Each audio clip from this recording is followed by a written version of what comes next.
Jemaat yang dikasihi Tuhan, selama bulan Oktober kita akan membahas firman Tuhan mengenai sebuah pokok ajaran yang disebut sebagai Theology of the Glory of God. Teologi mengenai kemuliaan Allah.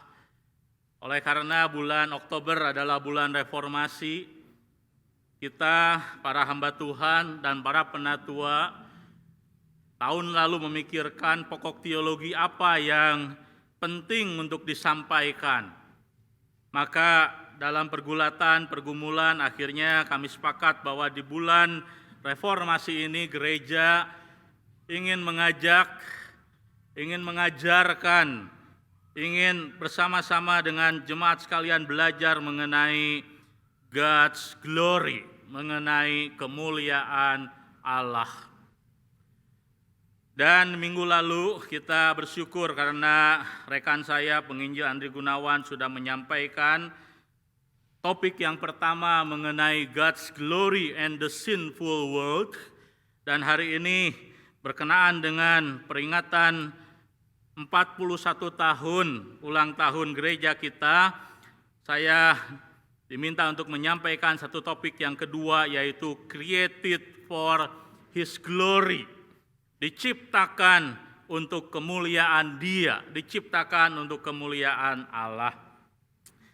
Saya ingin mengawali khotbah saya pada hari ini dengan sebuah buku yang menarik perhatian saya di minggu ini. Sebelumnya saya tahu ada buku itu, tapi saya tidak terlalu memperhatikannya. Tetapi minggu ini perhatian saya agak sedikit terpusat kepada satu tulisan berjudul Facing the Giants, ya, Facing the Giants, menghadapi para raksasa, ya, menghadapi para raksasa, ditulis oleh seorang penulis buku yaitu Max Lucado.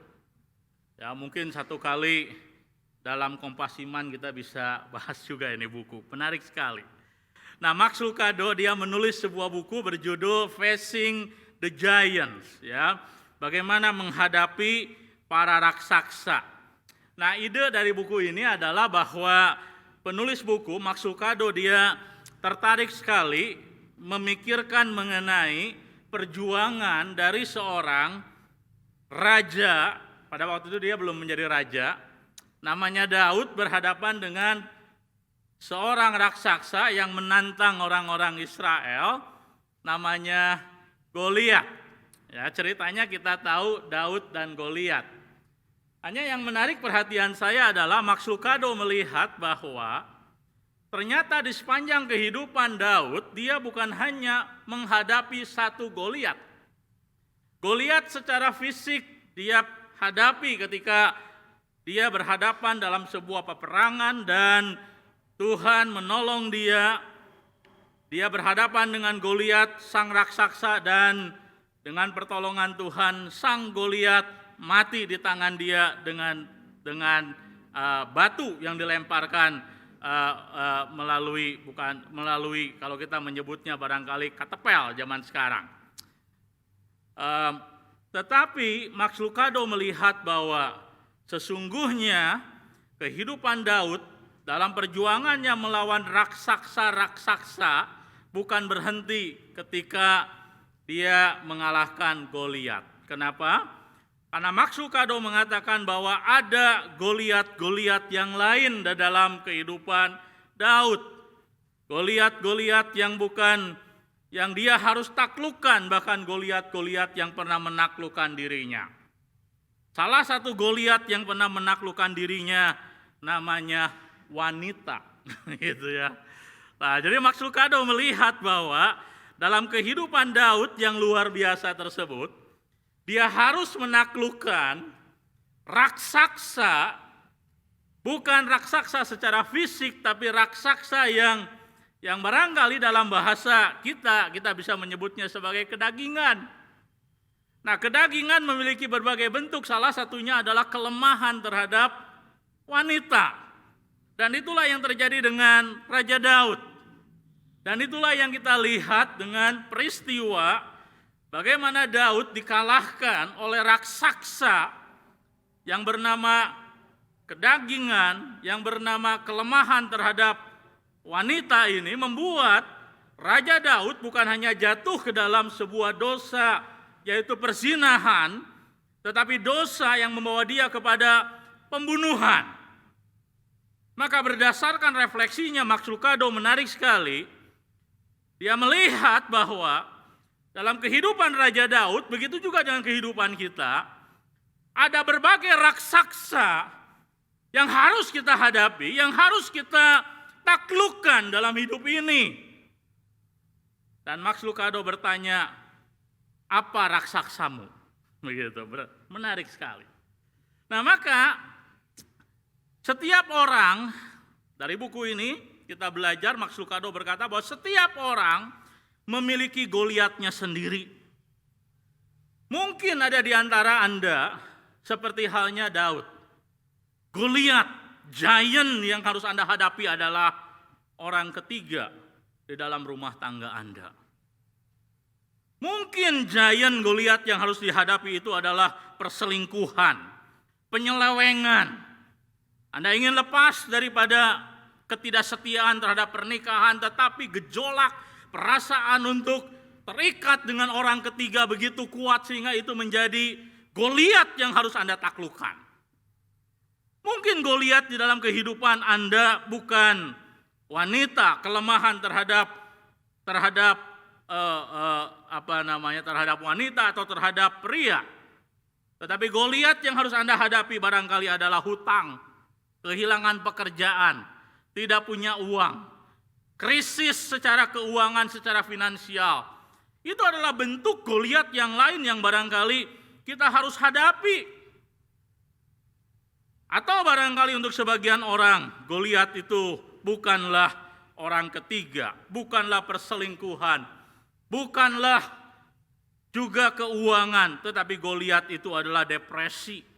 Goliat itu adalah penyakit. Goliat itu adalah kematian orang yang kita kasihi. Perasaan ditinggalkan, perasaan sendirian, perasaan tidak berdaya. Mungkin itulah yang menjadi Goliat di dalam kehidupan kita. Sehingga hari ini di awal khotbah ini saya ingin bertanya kepada Anda, apakah Goliat yang sedang Anda hadapi sekarang ini? Goliat macam apa yang sedang kita hadapi? Bagaimana dengan GKI Hosana? Yang hari ini kita bersyukur karena kita melihat bahwa Tuhan memeliharakan GKI Hosana 41 tahun. Bukan waktu yang pendek, 41 tahun, waktu yang panjang. Saya sudah melihat pertumbuhan gereja ini selama 18 tahun. Dari tahun 2002, 2003 saya sudah masuk ke gereja ini, saya sudah melihat, saya menyaksikan ada berbagai Goliat yang kita pernah hadapi bersama. Saya juga pernah mendengar bagaimana gereja ini pernah mengalami krisis keuangan di awal-awal ketika membangun. Itulah Goliat yang barangkali pernah dihadapi, dan sekarang di tengah-tengah masa pandemi COVID-19 kita menghadapi Goliat yang sama. Kita mengalami krisis keuangan yang sama. Hanya pertanyaannya adalah, akankah kita sebagai gereja Kristen Immanuel Jemaat Hosana, sebagai jemaat Tuhan, menang di dalam menghadapi Goliat-Goliat modern yang kita hadapi di zaman sekarang? Maka hari ini saya ingin mengajak kita belajar dari firman Tuhan. Bagaimana cara kita mengalahkan Goliat-Goliat modern di zaman sekarang. Supaya kita menjadi orang-orang yang berkemenangan. Untuk itu saya mengajak kita membuka Yesaya pasal 43 ayat pertama sampai dengan yang ke-7. Mari kita buka bagian ini. Ini adalah firman Tuhan ditujukan kepada bangsa Israel. Mereka yang sedang berjalan di dalam jalan penderitaan oleh karena mereka tidak setia kepada Tuhan. Oleh karena mereka memberontak kepada Tuhan, maka Tuhan membuang mereka. Mereka harus berjalan di jalan kesukaran, penderitaan, jalan yang gelap, tapi inilah janji Tuhan kepada mereka. Dan kita akan membaca pesan Tuhan ini bagi kita juga. Yesaya 43 ayat 1 sampai dengan yang ke-7. Saya akan membacakan bagi jemaat sekalian, demikian firman Tuhan. Tetapi sekarang beginilah firman Tuhan yang menciptakan engkau, hai Yakub, yang membentuk engkau, hai Israel. Janganlah takut, sebab aku telah menebus engkau, aku telah memanggil engkau dengan namamu, engkau ini kepunyaanku. Apabila engkau menyeberang melalui air, aku akan menyertai engkau, atau melalui sungai-sungai engkau tidak akan dihanyutkan. Apabila engkau berjalan melalui api, engkau tidak akan dihanguskan dengan nyala api, tidak akan membakar engkau. Sebab akulah Tuhan Allahmu yang Maha Kudus, Allah Israel, Juru Selamatmu. Aku menebus engkau dengan Mesir dan memberikan Etiopia dan Sheba sebagai gantimu. Oleh karena engkau berharga di mataku dan mulia, dan aku ini mengasihi engkau, maka aku memberikan manusia sebagai gantimu dan bangsa-bangsa sebagai ganti nyawamu. Janganlah takut, sebab aku ini menyertai engkau. Aku akan mendatangkan anak cucumu dari timur, dan aku akan menghimpun engkau dari barat. Aku akan berkata kepada utara, berikanlah, dan kepada selatan, janganlah tahan-tahan. Bawalah anak-anakku laki-laki dari jauh, dan anak-anakku perempuan dari ujung-ujung bumi. Semua orang yang disebut dengan namaku, yang kuciptakan untuk kemuliaanku, yang kubentuk dan yang juga kujadikan. Jemaat yang dikasihi Tuhan, kepada bangsa Israel yang sedang memasuki masa-masa kelam dalam kehidupan mereka. Mereka terusir dari hadirat Tuhan, mereka menjalani kehidupan di dalam penderitaan. Tuhan menghukum mereka, menyerahkan mereka kepada bangsa asing. Ada dua hal yang Tuhan mau ingatkan kepada mereka. Dan dua hal itu juga Tuhan mau ingatkan kepada kita, yang barangkali sama seperti orang Israel merasa bahwa kita sekarang sedang berjalan dalam jalan yang gelap, yang merasa bahwa kita sedang menjalani kehidupan yang tidak mudah, penuh pergulatan, penuh pergumulan di era-era masa pandemi COVID-19 ini. Apa pesan Tuhan kepada bangsa Israel? Apa pesan Tuhan kepada kita? Ada dua. Pesan yang pertama adalah Tuhan meminta, Tuhan memerintahkan, Tuhan mengingatkan kita untuk apa? Untuk tidak takut di dalam menjalani kehidupan. Tidak takut di dalam menjalani masa depan yang seringkali kita lihat, merasa bahwa masa depan ini tidak ada harapan. Jangan takut ketika kita melihat bahwa di depan kita nampak kesulitan. Jangan takut ketika kita melihat bahwa jalan hidup kita tidak mulus. Jangan takut ketika kita melihat berbagai tantangan, kesulitan di dalam pelayanan. Jangan takut. Kenapa jangan takut? Maka Tuhan mengingatkan kita. Di dalam pasal 43 bagian pertama, ayat pertama bagian akhir. Dikatakan apa? Janganlah takut, sebab aku telah menebus engkau. Aku telah memanggil engkau dengan namamu, engkau ini kepunyaanku. Kenapa kita tidak perlu takut di dalam menjalani kehidupan yang tidak mudah? Kenapa gereja Kristen Immanuel tidak perlu takut berhadapan dengan masa depan yang kita lihat tidak ada kepastian? Mengapa Anda tidak perlu takut di dalam menjalani kehidupan sekarang ini? Jawabannya adalah sebab Anda dan saya adalah milik kepunyaan Tuhan. Sebab GKM Jemaat Hosana itu adalah milik Tuhan. Tuhan berkata, engkau adalah kepunyaanku, engkau adalah milikku. Maka kita tidak perlu takut. Bahkan Alkitab menggambarkan Israel, orang-orang Israel yang melawan Tuhan ini, orang-orang Israel yang dibuang oleh Tuhan ini, Tuhan menyebut mereka sebagai apa? Sebagai orang yang berharga di mata Tuhan. Kalau kita punya barang itu cacat, kita buang. Kalau kita punya barang itu sudah tidak lagi bermanfaat, kita buang. Bangsa Israel di hadapan Tuhan, itu adalah cacat bangsa Israel di hadapan Tuhan, itu tidak berguna. Bangsa Israel di hadapan Tuhan sudah memberontak.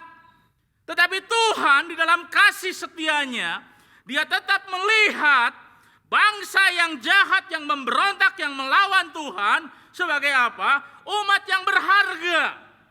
Maka di dalam ayat yang keempat, coba lihat. Di sana Tuhan berkata, oleh karena engkau berharga di mataku, engkau mulia, aku mengasihi engkau. Tuhan berkata, seandainya aku harus menukar engkau, umat Israel, bangsa yang kecil, dengan bangsa Mesir yang besar, dengan di seluruh Afrika yang pada waktu itu menjadi pusat peradaban, dengan Ethiopia, bangsa Sheba, Tuhan katakan, kalau aku harus menukar engkau yang kecil dengan bangsa yang besar, aku akan lakukan. Nah, ini adalah sebuah gaya bahasa yang digunakan oleh Alkitab untuk menunjukkan bahwa Tuhan, ketika Tuhan menetapkan satu kali seseorang menjadi umat Tuhan, di mata Tuhan, sampai kapanpun, ia berharga. Ia dikasihi Tuhan dan Tuhan katakan, aku tidak segan-segan menukar segala bangsa untuk engkau jikalau diperlukan. Dan kita lihat itu di dalam apa yang Tuhan Yesus lakukan, bukan? Ketika Yesus datang ke dalam dunia, Dia menyatakan apa yang Yesaya janjikan. Bahwa Tuhan, Dia begitu mengasihi umatnya. Kalau Anda dan saya adalah umat Tuhan, Tuhan begitu mengasihi kita sampai apa? Kalau Anda dan saya, supaya bisa diselamatkan harus ditukar dengan nyawa dari anak Allah. Maka anak Allah akan mengorbankan nyawanya demi menyelamatkan kita. Dan itu yang kita lihat dalam diri Yesus. Jadi waktu kita melihat bahwa Tuhan menjadikan kita miliknya. Jadi waktu kita melihat bahwa kita ini adalah milik Tuhan. Kalau waktu kita melihat bahwa Tuhan itu melihat bahwa kita itu adalah umat kepunyaannya, menjadi miliknya, apa artinya? Artinya Tuhan melihat diri kita sebagai apa? Milik Dia yang berharga. Bahkan kalau kita membaca Alkitab, ada sebuah metafora yang digunakan untuk menggambarkan diri kita di hadapan Tuhan. Apa itu? Kita itu diumpamakan Tuhan seperti biji mata. Saya ingin tanya kepada ibu bapak dan saudara-saudari sekalian, adakah di antara kita yang tidak melindungi biji matanya? Maka waktu kita dalam bahasa Sunda bilang kacolok, gitu ya, kecolok begitu ya. Kita langsung melindungi biji mata kita. Ya. Ada nggak di antara kita yang tidak melihat biji matanya bernilai berharga? Yang walaupun Anda masih hidup, kasihan sama orang yang punya persoalan dengan mata, Anda bilang, nih saya kasih mata saya kasih, saya donorkan. Tapi Anda masih hidup. Lain kalau sudah meninggal didonorkan itu lain. Tapi Anda masih hidup, Anda kasihan dengan orang lain yang memiliki persoalan dengan mata, Anda masih punya dua mata, kemudian kita berkata bahwa saya mau kasih satu mata saya untuk dia, karena saya masih punya dua. Ada nggak yang melakukan itu? Tidak ada. Kenapa? Karena kita melihat biji mata begitu bernilai, begitu berharga. Tanpa biji mata kita tidak bisa melihat dunia ini, kita bisa menjadi buta. Itulah sebabnya kita melihat biji mata begitu bernilai, begitu berharga. Dan Tuhan berkata, Anda dan saya, waktu kita menjadi umat Tuhan, waktu Tuhan memanggil kita, waktu Tuhan memilih kita menjadi umat Tuhan, Anda dan saya itu biji matanya. Anda dan saya itu begitu bernilai, Anda dan saya itu begitu berarti, itu sebabnya apa? Dia pasti melindungi kita, Dia pasti menyertai kita.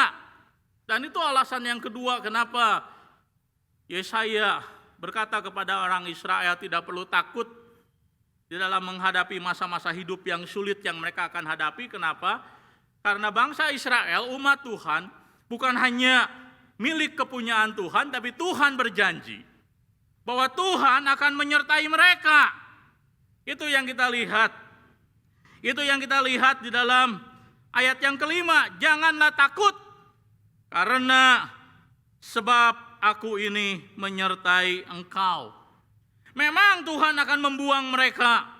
Tuhan akan mengizinkan mereka memasuki masa-masa yang sukar. Mereka akan tercerai-berai. Tapi Tuhan ingatkan mereka bahwa Tuhan menyertai mereka walaupun mereka telah berontak terhadap Tuhan. Kasih setia Tuhan unconditional. Maka walaupun mereka tercerai-berai, Tuhan berkata apa? Aku akan panggil anak-anakmu yang tercerai-berai. Dikatakan anak-anakmu aku akan panggil dari timur.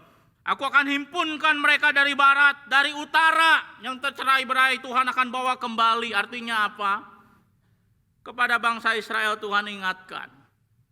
Tuhan izinkan mereka memasuki masa kelam oleh karena keberdosaan. Tuhan izinkan mereka menanggung konsekuensi kesalahan mereka. Mereka masuk ke dalam kehidupan yang sulit, tapi Tuhan ingatkan bahwa Tuhan adalah setia.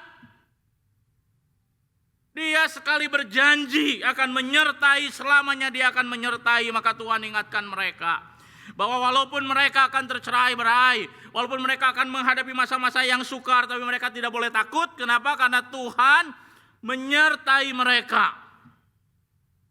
Itu yang Tuhan janjikan, itu yang Tuhan katakan. Jemaat sekalian, saya ingat dengan pemazmur. Dalam Mazmur 37 ayat 25, pemazmur bilang seperti ini. Dulu aku muda, sekarang aku menjadi tua. Dulu rambut masih hitam, sekarang rambut sudah putih, atau mungkin sudah tidak ada lagi. Ya, karena semakin tua tidak selalu putih, ada juga yang habis. Tetapi Daud bilang apa? Tidak pernah kulihat orang benar ditinggalkan Tuhan. Tidak pernah Daud melihat orang yang menjadi umat Tuhan. Umat Tuhan bisa jatuh dalam dosa.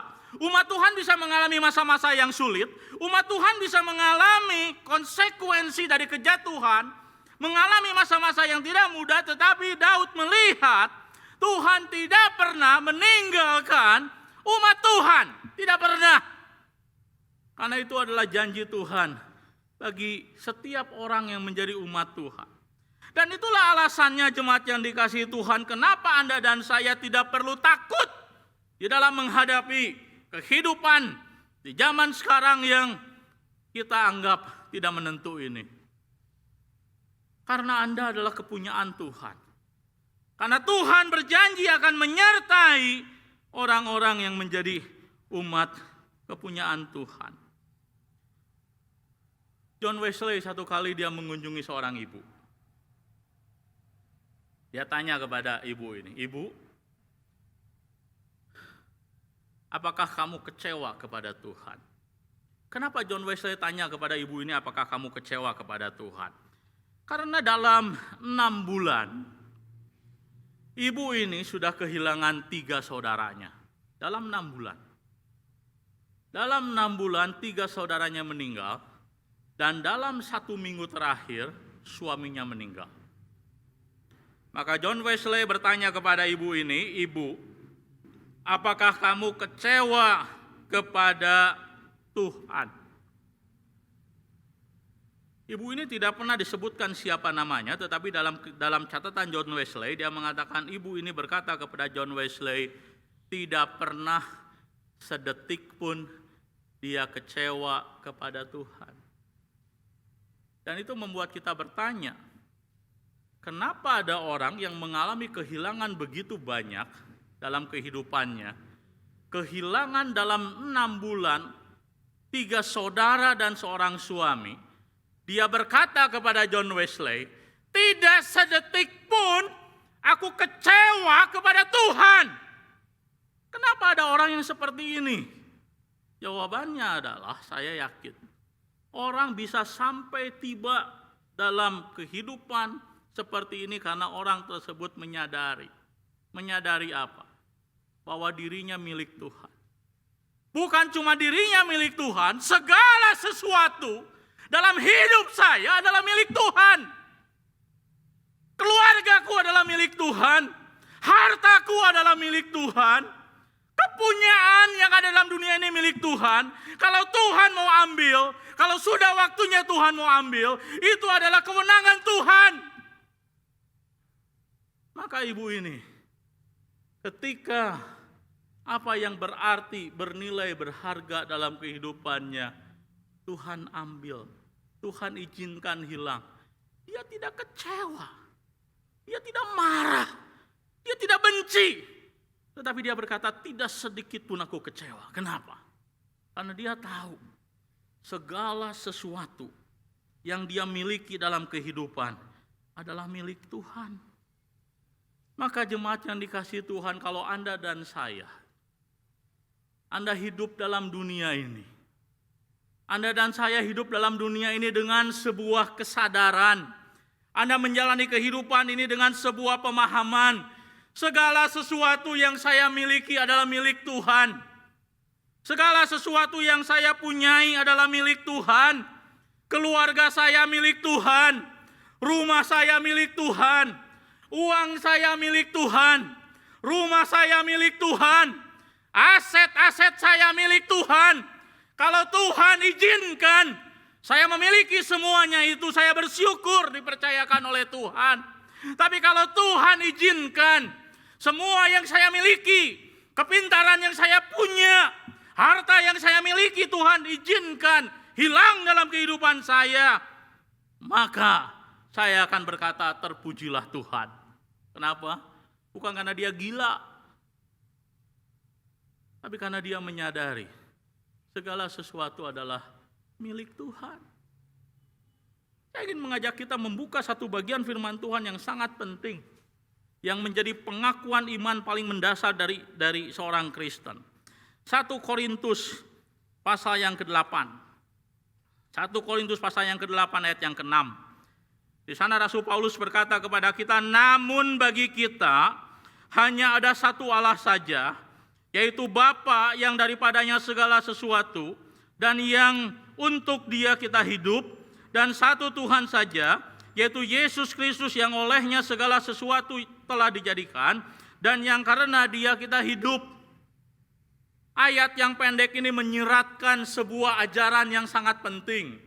Kalau Anda dan saya mengakui bahwa segala sesuatu yang ada dalam dunia ini milik Tuhan, kalau Anda dan saya mengakui bahwa segala sesuatu yang ada dalam dunia ini termasuk hidup Anda, keluarga Anda, semua yang Anda miliki adalah dari Tuhan, maka konsekuensinya adalah Anda tahu bahwa segala sesuatu yang Anda miliki adalah milik Tuhan.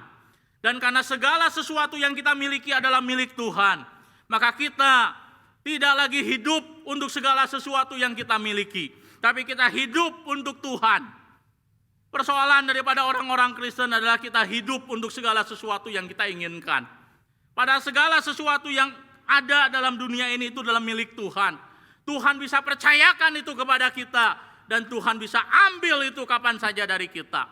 Dan pandemi corona, pandemi COVID-19 telah menunjukkan kebenaran itu kepada kita. Berapa banyak di antara kita yang kehilangan banyak hal yang diperjuangkan dalam hidup selama ini. Dan itu menunjukkan apa yang Alkitab katakan benar. Bahwa kita tidak memiliki apapun juga dalam dunia ini. Apa yang kita punya dalam dunia ini adalah milik Tuhan. Tuhan bisa memberikan, Tuhan bisa mengambil. Maka kita harus belajar dalam kehidupan kita. Untuk apa? Untuk bersyukur kepada Tuhan. Jemaat yang dikasihi Tuhan. Maka Tuhan mengingatkan kepada kita. Untuk apa? Untuk tidak takut di dalam menjalani kehidupan di zaman sekarang. Tuhan mengingatkan kepada GKIM Hosana, 41 tahun Tuhan telah memeliharakan kita. 41 tahun Tuhan telah menyertai GKIM Hosana survive sampai sekarang. Mungkin sebagian di antara kita ada yang khawatir, ada yang cemas. Bisakah GKIM Hosana bertahan di dunia ini? Bisakah GKIM Hosana bertahan di tengah-tengah situasi pandemi COVID-19? Bisakah GKIM Hosana bertahan di tengah-tengah persaingan antar gereja seperti sekarang ini? Maka jawabannya adalah kalau kita gereja yang benar, kalau kita gereja yang betul-betul milik Tuhan, kita tidak perlu takut. Jemaat adalah milik Tuhan. Jemaat adalah kepunyaan Tuhan. Tuhan yang mempercayakan jemaat kepada kita. Maka gereja tidak pernah perlu takut untuk kehilangan jemaat. Karena jemaat adalah milik Tuhan. Kita dipercayakan. Tapi kita harus bertanggung jawab di dalam apa? Memeliharakan apa yang Tuhan percayakan. Jemaat yang dikasihi Tuhan, itu pesan Tuhan yang pertama kepada kita. Jangan takut di dalam menghadapi masa-masa yang sukar. Dan pesan Tuhan yang kedua kepada kita ada di dalam Yesaya pasal 43 ayat yang ke-7. Semua orang yang disebutkan dengan namaku, yang kuciptakan untuk kemuliaanku, yang kubentuk dan yang juga kujadikan. Alkitab mengingatkan kita, siapakah orang-orang yang umat Tuhan itu? Siapakah orang-orang yang menjadi kepunyaan Tuhan itu? Siapakah orang-orang yang disertai oleh Tuhan itu? Maka jawabannya adalah orang yang disebutkan, mereka yang memanggil nama Tuhan, yang dicipta Tuhan, yang dibentuk Tuhan untuk hidup bagi Tuhan. Siapakah umat Tuhan itu? Siapakah orang percaya itu? Siapakah orang-orang yang disebut sebagai umat pilihan itu? Itu bukan sekedar orang-orang yang memiliki identitas lahiriah Kristen. Ada banyak orang merasa kalau saya sudah punya identitas lahiriah Kristen sudah cukup. Saya sudah di-CD di GKIM Hosana sudah cukup. Saya sudah dibaptis di GKIM Hosana sudah cukup. Saya sudah atestasi di GKIM Hosana sudah cukup. Anda berpikir bahwa umat Tuhan berbicara soal identitas lahiriah, maka Anda salah. Umat Tuhanlah orang-orang yang dipanggil Tuhan, diproses Tuhan untuk apa? Untuk hidup bagi Tuhan. Untuk hidup memuliakan Tuhan. Menjadi orang-orang umat Tuhan, jemaat Tuhan yang hadir dalam dunia ini untuk memuliakan Tuhan. Nah, itu umat Tuhan. Maka jemaat yang dikasihi Tuhan, apa yang Alkitab katakan ini mengingatkan kita. Tuhan memang berjanji akan memeliharakan, akan menyertai miliknya. Tuhan memang berjanji tidak akan meninggalkan kita. Kita akan menjadi umat kepunyaan Tuhan, tetapi kita tidak boleh lupa bahwa umat kepunyaan Allah sejati itu adalah orang-orang yang ditebus Tuhan, dilepaskan Tuhan dari perbudakan dosa. Untuk apa? Untuk hidup bagi Tuhan. Nah, ini adalah kualitas yang seringkali orang lupakan. Ada banyak orang seringkali bertanya, tahu dari mana saya umat Tuhan ataukah tidak? Tahu dari mana saya ini adalah jemaat Tuhan ataukah tidak? Tahu dari mana GKIM Hosana adalah gereja sejati ataukah bukan gereja sejati? Tahu dari mana Anda dan saya adalah umat Tuhan sejati dan bukan? Maka jawabannya adalah umat Tuhan sejati memiliki sebuah tanda yang kelihatan. Apa itu? Orientasi mereka dalam dunia ini adalah memuliakan Tuhan. Orientasi mereka dalam dunia ini adalah memuliakan Tuhan. Maka topik kita hari ini, created for His glory, mengingatkan kita, menyadarkan kita. GKIM Hosana 41 tahun dipimpin oleh Tuhan, dipelihara oleh Tuhan, kita bersyukur untuk hal tersebut. Tapi pertanyaan yang paling mendasar adalah, apakah selama 41 tahun gereja kita, GKIM Jemaat Hosana, kita ini melayani Tuhan ataukah melayani diri kita sendiri? Apakah selama 41 tahun GKIM Hosana dalam kiprah pelayanannya dalam dunia ini mengejar kemuliaan Tuhan atau mengejar kemuliaan diri kita sendiri? Dan saya berdoa, kita jemaat Hosana, para hamba Tuhan, para penatua, para anggota majelis, diakan, semua pengurus, kita bisa melihat, kita bisa mengevaluasi, dan kita bisa mengambil sebuah komitmen yang baru. 41 tahun disertai Tuhan, kita bersyukur untuk hal itu hal yang baik. Tetapi kalau 41 tahun ada dalam dunia ini hanya untuk mengejar kemuliaan sendiri, maka itu sesuatu yang salah besar. Maka panggilan kita, panggilan gereja kita adalah apa? Mengejar, bukan mengejar program sendiri, tapi mengejar programnya Tuhan. Mengambil bagian dalam karya Tuhan di dunia ini. Apa sih karya Tuhan dalam dunia ini? Karya Tuhan dalam dunia ini adalah Tuhan ingin supaya setiap orang-orang yang dipercayakan kepada GKM Hosana belajar, dibentuk, dimuridkan, menjadi mature, menjadi dewasa. Sehingga mereka bisa melayani Tuhan. Mereka bisa bersaksi. Mereka bisa memberitakan Injil. Itulah panggilan Tuhan bagi GKM Hosana. Pertanyaannya adalah apakah 41 tahun GKM Hosana hadir dalam dunia ini kita mengejar apa yang menjadi panggilan Tuhan bagi kita. Jemaat yang dikasihi Tuhan, begitu juga dengan Anda dan saya sebagai jemaat Tuhan. Panggilan Tuhan bagi Anda dan saya adalah memuliakan Tuhan. Tuhan memanggil kita menjadi umat Tuhan. Tuhan bukan hanya berjanji akan menyertai kita. Tuhan bukan hanya berjanji akan menjadikan kita sebagai umat kepunyaan, menjadi miliknya yang berharga dan dikasihi Dia. Itu adalah satu sisi janji Tuhan. Tapi Tuhan memberikan kita panggilan. Kalau kita betul-betul umat Tuhan, kalau kita betul-betul jemaat Tuhan, maka panggilan Anda dan saya adalah hidup memuliakan Tuhan. Bukan mencari kemuliaan bagi diri kita sendiri di dunia ini. Dan barangkali Anda dan saya bertanya kepada saya, apa ciri kalau hidup saya memuliakan Tuhan ataukah tidak dalam dunia ini? Apa tandanya kalau saya selama ini sudah menjadi umat Tuhan yang memuliakan Tuhan ataukah tidak?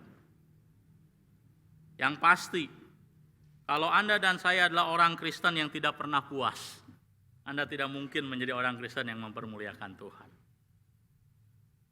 Kalau Anda menjadi orang Kristen yang bukan hanya tidak pernah puas, tetapi menjadi orang Kristen yang selalu bersungut-sungut, tidak bisa bersyukur kepada Tuhan, maka Anda bukan seorang yang mempermuliakan Tuhan.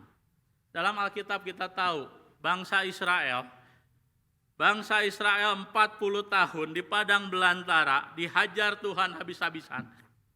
Tidak diizinkan Tuhan masuk ke dalam tanah perjanjian. Dan Rasul Paulus dalam 1 Korintus pasal yang ke-10 mengatakan itu adalah sebuah warning. Itu adalah sebuah peringatan. Bahwa kalau kita betul-betul umat Tuhan, kita tahu betul bahwa kita ini adalah milik Tuhan. Kita tahu betul bahwa hidup kita ini dimiliki oleh Tuhan. Kita tahu betul bahwa Dia adalah Allah yang setia. Kita tahu betul bahwa Dia memimpin hidup kita. Maka Anda dan saya tidak akan pernah menjadi orang Kristen yang dalam hidup ini tidak pernah puas. Anda tidak akan menjadi orang Kristen yang dalam hidup ini selalu bersungut-sungut dalam segala hal.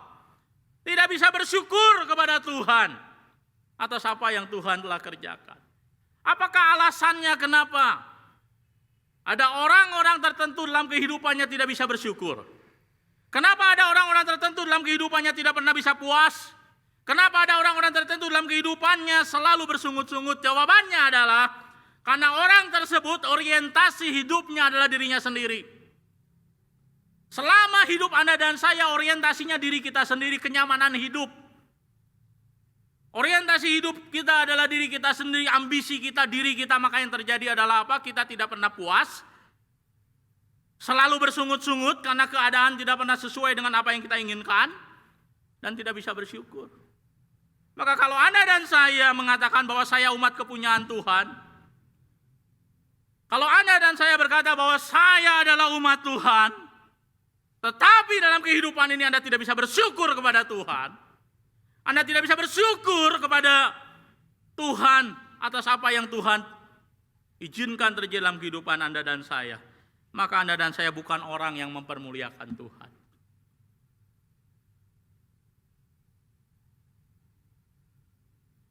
Pertanyaan saya adalah, apakah GKIM Hosana adalah gereja yang bersyukur kepada Tuhan? Apakah GKIM Hosana adalah gereja yang bersyukur kepada Tuhan? Kalau GKIM Hosana adalah gereja yang tidak pernah bisa bersyukur kepada Tuhan, kalau GKIM Hosana adalah gereja yang tidak pernah puas dengan apa yang Tuhan berikan kepada kita, bukan dalam pengertian yang positif, dalam pengertian GKIM Hosana menjadi gereja ingin maju, tidak merasa bahwa diri cukup, itu hal yang positif. Tetapi yang saya bicarakan lagi, GKIM Hosana menjadi gereja yang tidak pernah bisa bersyukur dengan apa yang Tuhan telah kerjakan dalam kehidupan kita. GKIM Hosana adalah jemaat yang bersungut-sungut, tidak pernah puas dalam kehidupan ini, tidak pernah puas dengan apa yang Tuhan kerjakan, dengan apa yang Tuhan izinkan. Barangkali GKIM Hosana bukan jemaat yang mempermuliakan Tuhan. Itulah sebabnya maka dalam peringatan 41 tahun pimpinan Tuhan bagi kita, apakah setelah 41 tahun kita melihat Tuhan hadir di gereja kita, Tuhan memimpin, Tuhan mengirimkan hamba-hamba Tuhan, Tuhan menyediakan semua yang kita butuhkan, apakah kita menjadi jemaat yang bersyukur kepada Tuhan ataukah tidak? Kalau kita menjadi jemaat yang tidak pernah bersyukur kepada Tuhan, maka barangkali orientasi GKIM Hosana selama ini bukan Tuhan, tetapi dirinya sendiri. Inilah sesuatu yang kita harus pikirkan. Kalau jemaat GKIM Hosana adalah jemaat yang tidak pernah bersyukur kepada Tuhan, kerjaannya kayak koboi, gitu ya. Koboi itu maksudnya apa ya? Tukang tembak, dor gitu ya. Begitu. Nah, barangkali problemnya adalah orientasi kita barangkali bukan Tuhan, tetapi diri kita sendiri. Maka jemaat yang dikasihi Tuhan, saya teringat dengan sebuah kisah seorang bernama Lawrence. Dia satu kali hadir dalam sebuah gereja. Dia melihat bahwa dalam gereja tersebut khotbah yang disampaikan itu satu lama kayak khotbah saya, gitu ya. Yang kedua, jemaat tidak memperhatikan. Maka Lawrence ini dia berkata, saya mau jadi pengkhotbah. Saya mau jadi pengkhotbah, dan kalau saya berkhotbah saya akan lebih baik daripada pendeta. Maka dia kemudian pergi ke sekolah teologi. Dia belajar bagaimana berkhotbah. Selesai sekolah teologi. Lalu satu kali dipercayakan oleh gereja berkhotbah di sebuah panti jompo. Dia berkata, saya ini lulusan terbaik di seminari saya. Dia sudah bikin naskah khotbah, dia sudah buat semuanya, 3,5 halaman, dia sudah ready. Dia akan berkhotbah. Tapi ketika dia berkhotbah, 3,5 menit sudah selesai. 3,5 halaman yang dia sedang persiapkan, 3,5 menit sudah selesai. Dia tidak tahu mau ngomong apa. Akhirnya dia tutup dalam doa. Tuhan memberi pelajaran berarti dalam hidup dia. Tuhan mengajari dia bahwa jangan pernah merasa sombong. Kalau Tuhan tidak karuniakan kekuatan untuk orang menyampaikan firman Tuhan, itu yang terjadi. 3,5 menit selesai. Akhirnya apa yang terjadi? Dia hidupnya hancur. Dia merasa bahwa dirinya salah. Tuhan bentuk dia. Sampai satu kali apa? Satu kali dia berkata, saya tidak mau lagi melayani yang seperti itu. Saya cuma mau jadi tukang cuci piring. 30 tahun pelayanan dia mencuci piring di gereja. Dia merasa dirinya tidak layak. Dan setelah itu Tuhan panggil dia. Tuhan panggil dia menjadi seorang juru bicara Tuhan yang luar biasa. Jemaat yang dikasihi Tuhan, kisah ini mengingatkan saya bahwa apa yang membuat seorang Kristen bisa hidup benar di hadapan Tuhan, apa yang membuat sebuah gereja bisa melayani, dipakai Tuhan secara efektif, Itu bukan karena kekuatan, kefasihan, kemampuan diri kita, tetapi karena Tuhan bekerja di tengah-tengah orang tersebut, di tengah-tengah kita. Jangan lupakan itu. Itulah yang membuat kita menyadari, itulah yang membuat kita kemudian menyadari betul-betul bahwa apa? Bahwa kalaupun saya bisa sekarang mengikut Tuhan, kalaupun sekarang saya masih bisa ke gereja, kalaupun saya masih bisa survive, kalaupun saya masih bisa melayani, itu karena apa? Itu karena Tuhan menyertai kita, itu karena Tuhan memberikan kekuatan kepada kita. Maka orang tersebut akan belajar bersyukur kepada Tuhan di dalam apa yang dia alami, dia miliki, dia kerjakan. Jemaat yang dikasihi Tuhan, hari ini mari kita renungkan. Dalam hidup Anda dan saya, siapa yang dimuliakan? Dalam dunia ini Anda sedang memuliakan siapa? Dalam dunia ini Anda sedang mencari kemuliaan bagi siapa? Semua kita ingin menonjol dalam dunia ini. Semua kita ingin hidup kita ini menjadi orang-orang yang dipandang penting dalam dunia ini. Pertanyaannya, siapa? Kemuliaan siapa yang kita kejar dalam dunia ini? Kita perlu mengejar kemuliaan Tuhan. Kita hari ini mengingat 41 tahun pemeliharaan Tuhan untuk GKIM Hosana. Apakah selama 41 tahun GKIM Hosana setia dalam mengejar panggilannya untuk memuliakan Tuhan? Mengejar panggilan untuk fokus di dalam membawa jemaat, mendidik jemaat, memuridkan jemaat supaya mereka dewasa di dalam Tuhan, bersaksi bagi Tuhan, dan satu kali mampu memberitakan Injil bagi dunia ini. Untuk itu saya mengundang rekan saya, Pendeta Antoni Nathan, untuk boleh men-sharingkan, untuk boleh menyampaikan, mengingatkan kita apa yang Tuhan telah kerjakan selama 41 tahun bagi jemaat kita. Dan mengingatkan kita sekali lagi kemana kita harus melangkahkan kaki kita. Saya persilakan Pendeta Antoni Nathan.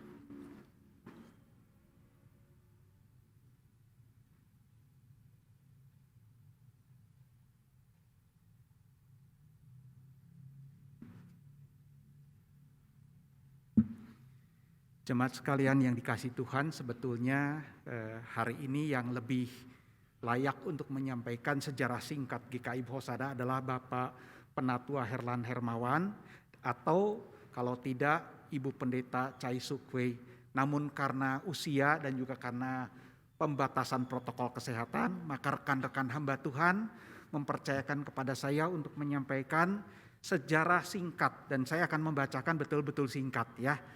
Supaya kita tidak pernah melupakan sejarah bagaimana pekerjaan Tuhan itu betul-betul hadir dengan hadirnya GKIM Hosana. GKIM Hosana bisa hadir, bisa berada, bisa eksis melayani sampai hari ini, itu adalah karena pekerjaan, karena anugerah Tuhan dan pemeliharaan Tuhan.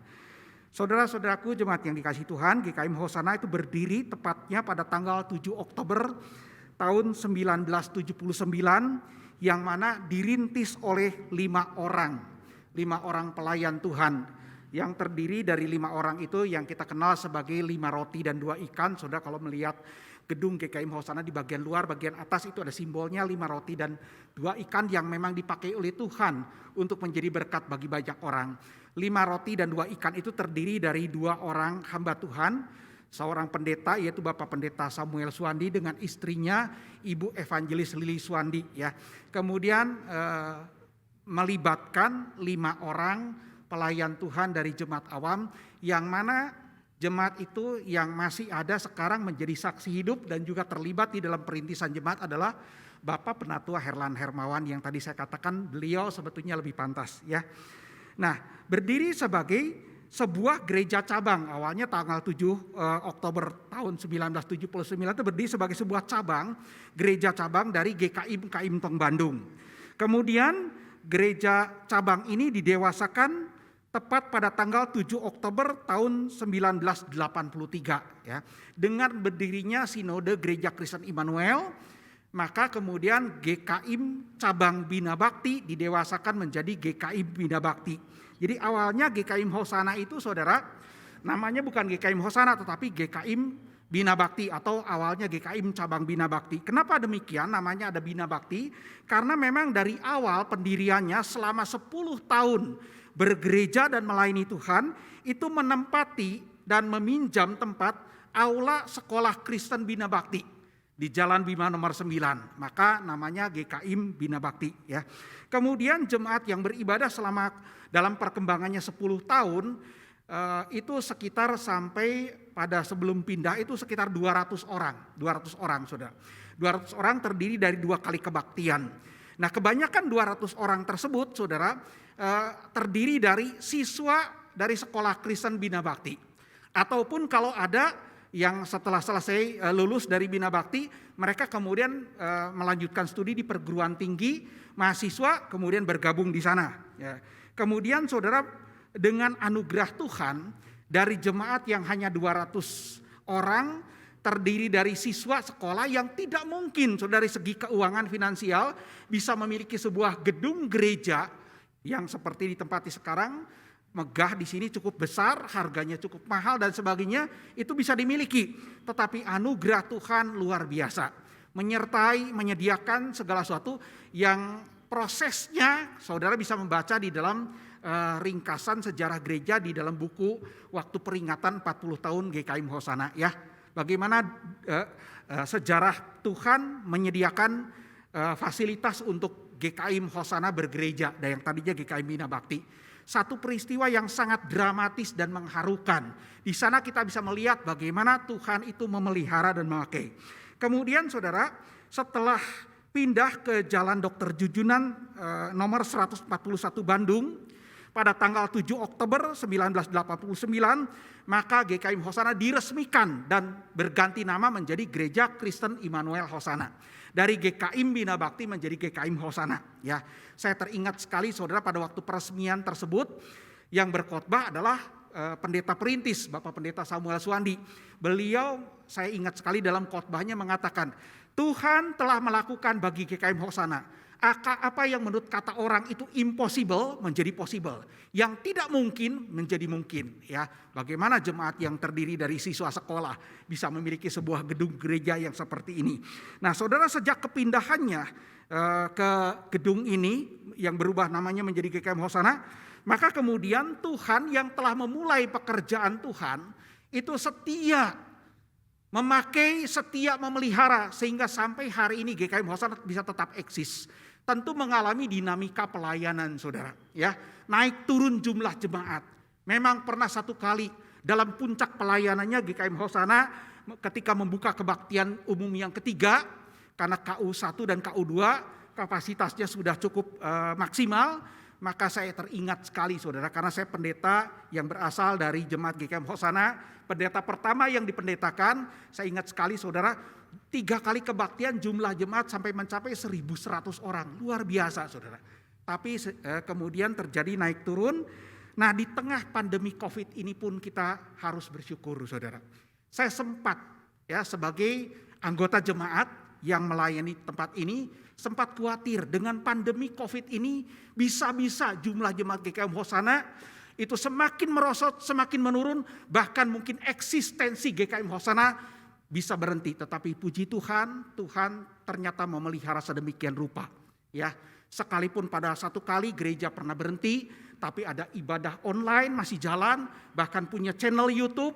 Kemudian ada pembinaan iman, ada sapa gembala dan sebagainya berjalan, dan sampai pada satu kali kemudian diadakan ibadah yang seperti sekarang ini, ibadah yang dikatakan gabungan hibrid dengan streaming. Ya, saudara yang dikasihi Tuhan, maka melalui kehadiran GKIM Hosana kita bisa melihat bahwa Tuhan itu seperti yang tadi dikhotbahkan di dalam khotbah dari Pendeta Chandra Gunawan, Tuhan itu setia memelihara.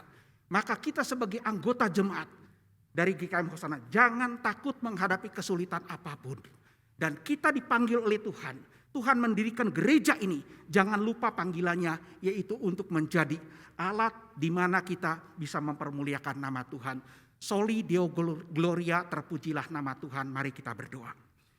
Bapa di dalam surga, terima kasih pada hari ini melalui firman Tuhan yang telah disampaikan di dalam rangka memperingati ulang tahun yang ke-41 tahun GKM Hosana. Maka Tuhan mengingatkan kami bahwa Tuhan yang sudah memulai pekerjaan baik, pendirian GKM Hosana, maka Tuhan juga akan bertanggung jawab untuk memelihara sampai kepada akhirnya.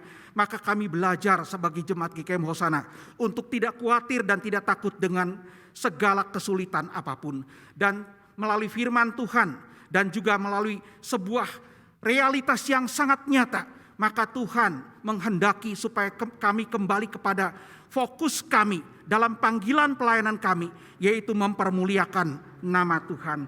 Terpujilah nama Tuhan, dengar doa kami, berkati jemaat Tuhan yang sudah beribadah di GKM Hosana. Di dalam nama Tuhan Yesus Juru Selamat kami yang hidup, kami berdoa. Amin.